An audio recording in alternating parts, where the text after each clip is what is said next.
Selamat malam sejahtera, shalom Ibu Bapak, Saudara-saudara Jemaat GPB Sejahtera di DKI Jakarta yang diberkati Tuhan. Salam sehat semua. Mari membaca Alkitab. Bacaan Alkitab kita malam hari ini terambil dalam kitab 1 Samuel pasalnya yang ke-23 dan 24. Mari kita siapkan Alkitab kita berdoa. Bapa di dalam surga, kami mengucap syukur atas semua karunia yang Kau berikan kepada kami, penyertaan dan perlindungan sepanjang hari yang boleh kami lewati. Malam ini sebelum kami beristirahat, kami akan membaca Alkitab yang berintikan firman Allah. Karuniakan kepada kami semua kuasa Roh Kudus-Mu yang menguatkan tubuh kami yang lemah dan yang menuntun kami sehingga kami fokus dalam pembacaan Alkitab. Doa ini kami serahkan dan kami mau alaskan dalam nama Tuhan Yesus, firman yang hidup, kami berdoa. Amin. Kitab 1 Samuel pasalnya yang ke-23. Diberitahukanlah kepada Daud begini, ketahuilah, orang Filistin berperang melawan kota Kehila dan menjarah tempat-tempat pengirikan.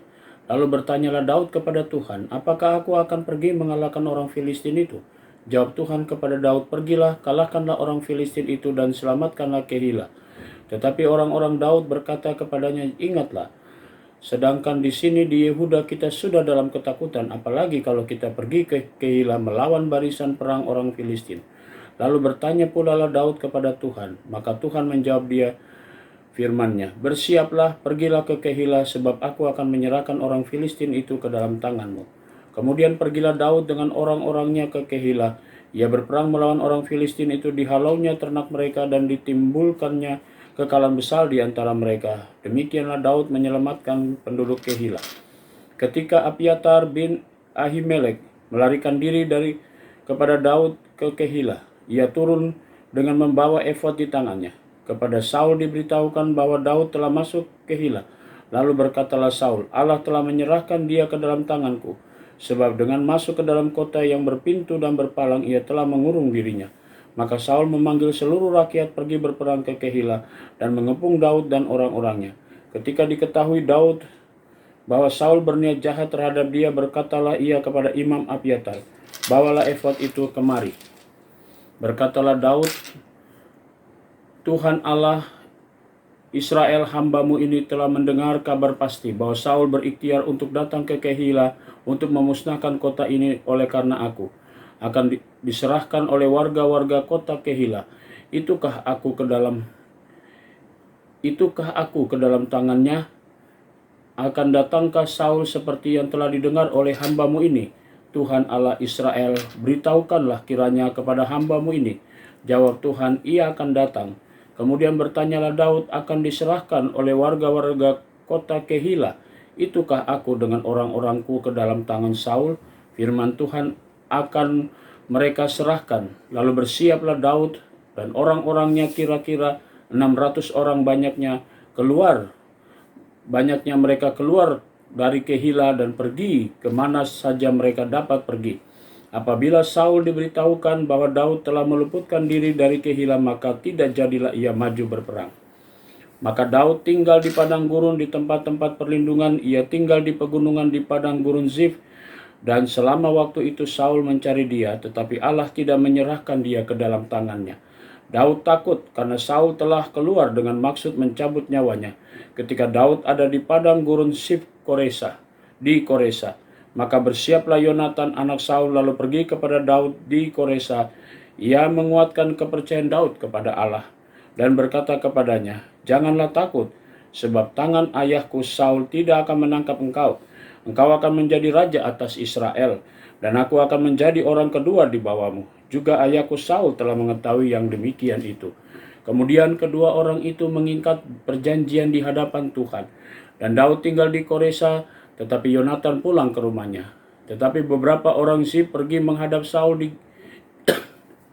Gibea dan berkata, Daud menyembunyikan diri dekat kami di kubu-kubu gunung dekat Koresa, di bukit Hakila, di sebelah selatan padang belantara.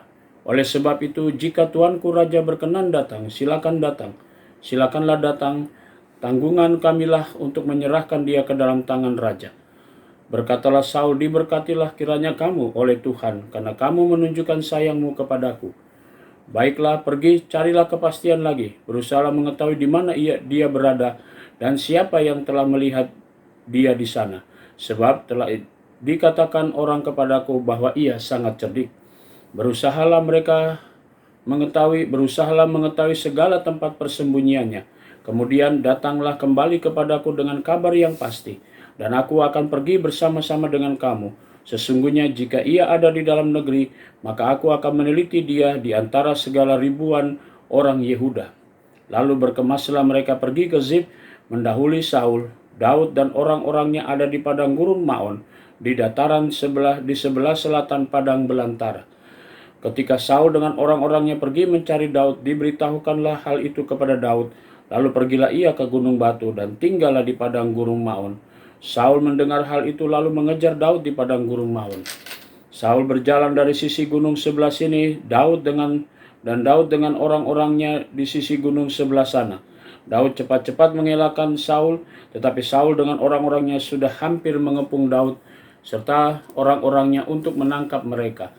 Ketika seorang suruhan datang kepada Saul dengan pesan, "Segeralah undur, sebab orang Filistin telah menyerbu negeri." Maka berhentilah Saul mengejar Daud dan pergi menghadapi orang Filistin. Itulah sebabnya orang menyebut tempat itu Gunung Batu Keluputan. 1 Samuel pasal 24. Daud pergi dari sana lalu tinggal di kubu-kubu gunung di En-Gedi. Ketika Saul pulang sesudah memburu orang Filistin itu, diberitahukanlah kepadanya demikian, ketahuilah Daud ada di padang gurun En-Gedi. Kemudian Saul mengambil 3.000 orang yang terpilih dari seluruh orang Israel, lalu pergi mencari Daud dan orang-orangnya di gunung batu kambing hutan. Ia sampai ke kandang-kandang domba di tepi jalan. Di sana ada gua dan Saul masuk ke dalamnya untuk membuang hajat. Tetapi Daud dan orang-orangnya duduk di bagian belakang gua itu. Lalu berkatalah orang-orangnya kepada Daud, "Telah tiba hari yang dikatakan Tuhan kepadamu, sesungguhnya aku menyerahkan musuhmu ke dalam tanganmu. Maka perbuatlah kepadanya apa yang kau pandang baik." Maka Daud bangun lalu memotong punca jubah Saul dengan diam-diam. Kemudian berdebar-debarlah hati Daud karena ia telah memotong punca Saul. Lalu berkatalah ia kepada orang-orangnya, Dijauhkan Tuhanlah kiranya daripadaku untuk melakukan hal yang demikian kepada Tuanku, kepada orang yang diurapi Tuhan, yakni menjamah dia, sebab dialah orang yang diurapi Tuhan." Dan Daud mencegah orang-orangnya dengan perkataan itu. Ia tidak mengizinkan mereka bangkit menyerang Saul. Sementara itu Saul setelah bangun meninggalkan gua itu hendak melanjutkan perjalanannya. Kemudian bangunlah Daud, ia keluar dari dalam gua itu dan berseru kepada Saul dari belakang, katanya, "Tuanku Raja." Saul menoleh ke belakang, lalu Daud berlutut dengan mukanya ke tanah dan sujud menyembah. Lalu berkatalah Daud kepada Saul, "Mengapa engkau mendengarkan perkataan orang-orang yang mengatakan sesungguhnya Daud mengikhtiarkan celakamu? Ketahuilah, pada hari ini matamu sendiri melihat bahwa Tuhan sekarang menyerahkan engkau ke dalam tanganku dalam gua itu. Ada orang yang telah menyuruh aku membunuh engkau. Tetapi aku merasa sayang kepadamu karena pikirku, aku tidak akan menjamah tuanku itu, sebab dialah orang yang diurapi Tuhan. Lihatlah dahulu ayahku, lihatlah kiranya punca jubahmu dalam tanganku ini. Sebab dari kenyataan bahwa aku memotong punca jubahmu dengan tidak membunuh engkau, dapatlah kau ketahui dan kau lihat bahwa tanganku bersih daripada kejahatan dan pengkhianatan, dan bahwa aku tidak berbuat dosa terhadap engkau, walaupun engkau ini mengejar-ngejar aku untuk mencabut nyawaku. Tuhan kiranya menjadi hakim di antara aku dan engkau. Tuhan kiranya membalas aku kepadamu, tetapi tanganku tidak akan memukul engkau. Seperti peribahasa orang tua-tua mengatakan, dari orang fasik timbul kefasikan, tetapi tanganku tidak akan memukul engkau. Terhadap siapakah Raja Israel keluar berperang? Siapakah yang kau kejar? Anjing mati? Seekor kutu saja. Sebab itu Tuhan kiranya menjadi hakim yang memutuskan antara aku dan engkau. Dia kiranya memperhatikannya, memperjuangkan perkaraku dan memberikan keadilan kepadaku dengan melepaskan aku dari tanganmu. Setelah Daud selesai menyampaikan perkataan itu kepada Saul, berkatalah Saul, "Suara Mukah itu, ya anakku Daud."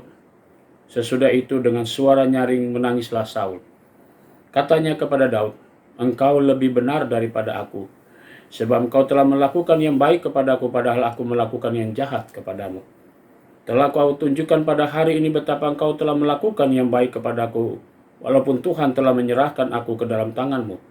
Engkau tidak membunuh aku.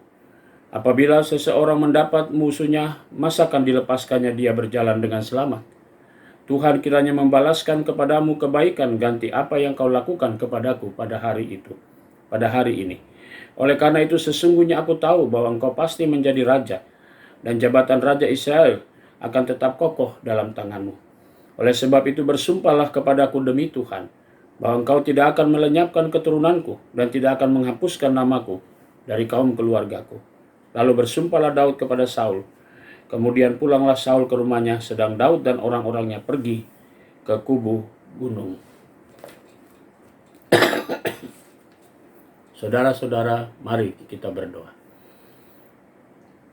Bapa di sorga, kami mengucap syukur dan terima kasih. Tuhan sudah memberkati kami dalam pembacaan Alkitab malam ini. Saatnya kami semua akan beristirahat. Tuhan karuniakan kepada kami semua kuasa Roh Kudus-Mu yang melindungi kami dan menjaga kami sepanjang istirahat malam kami. Sehingga besok pagi kami boleh bangun kembali dengan tubuh yang segar, yang diberkati oleh Tuhan. Dan kami dapat menjalankan aktivitas kami seturut dengan panggilan dan pengutusan-Mu. Kami berdoa untuk jemaat GPB Sejahtera di DKI Jakarta. Tuhan memberkati jemaat-Mu, tiap pribadi dan keluarga. Terima kasih Bapa di sorga. Kami serahkan doa kami dan kami alaskan dalam nama Tuhan Yesus, Juru Selamat kami yang hidup. Amin. Selamat malam, selamat beristirahat. Tuhan memberkati saudara.